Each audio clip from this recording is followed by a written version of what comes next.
রাজধানীর বিমানবন্দর railway station এলাকা থেকে বাংলাদেশ সড়ক পরিবহন কর্তৃপক্ষ বিআরটিএ সোমবার এক জোরালো অভিযান চালিয়ে অসীম পরিবহনের জরাজীর্ণ বাসসহ বিভিন্ন ফিটনেসবিহীন যানবাহন ডাম্পিংয়ে পাঠিয়েছে।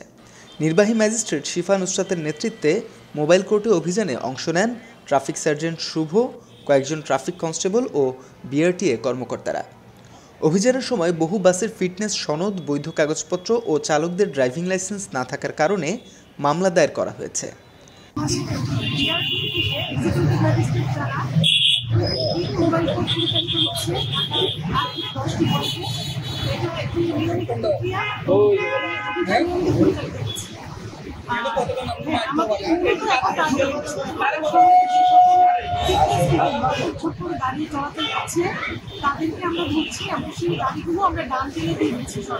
বাংলাদেশ সড়ক পরিবহন আইন 2018 অনুযায়ী ফিটনেসবিহীন যানবাহন পরিচালনার ক্ষেত্রে সর্বোচ্চ 6 মাস কারাদণ্ড ও 25,000 টাকা জরিমানা, আর ড্রাইভিং লাইসেন্সবিহীন চালকের ক্ষেত্রে 3 মাস কারাদণ্ড বা জরিমানা প্রযোজ্য।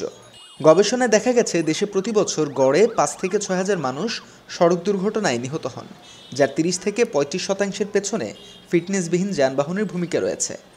বিশেষজ্ঞদের মতে এ ধরনের অভিযান কেবল দুর্ঘটনা কমাতে নয়, সড়ক ব্যবস্থাপনায় শৃঙ্খলা ফিরিয়ে আনতেও গুরুত্বপূর্ণ।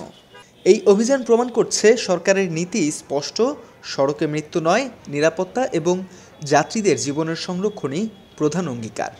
তথ্যচিত্রে শহীদুল ইসলাম খোকন, নিউজ ডেস্ক, মাতৃভূমির খবর।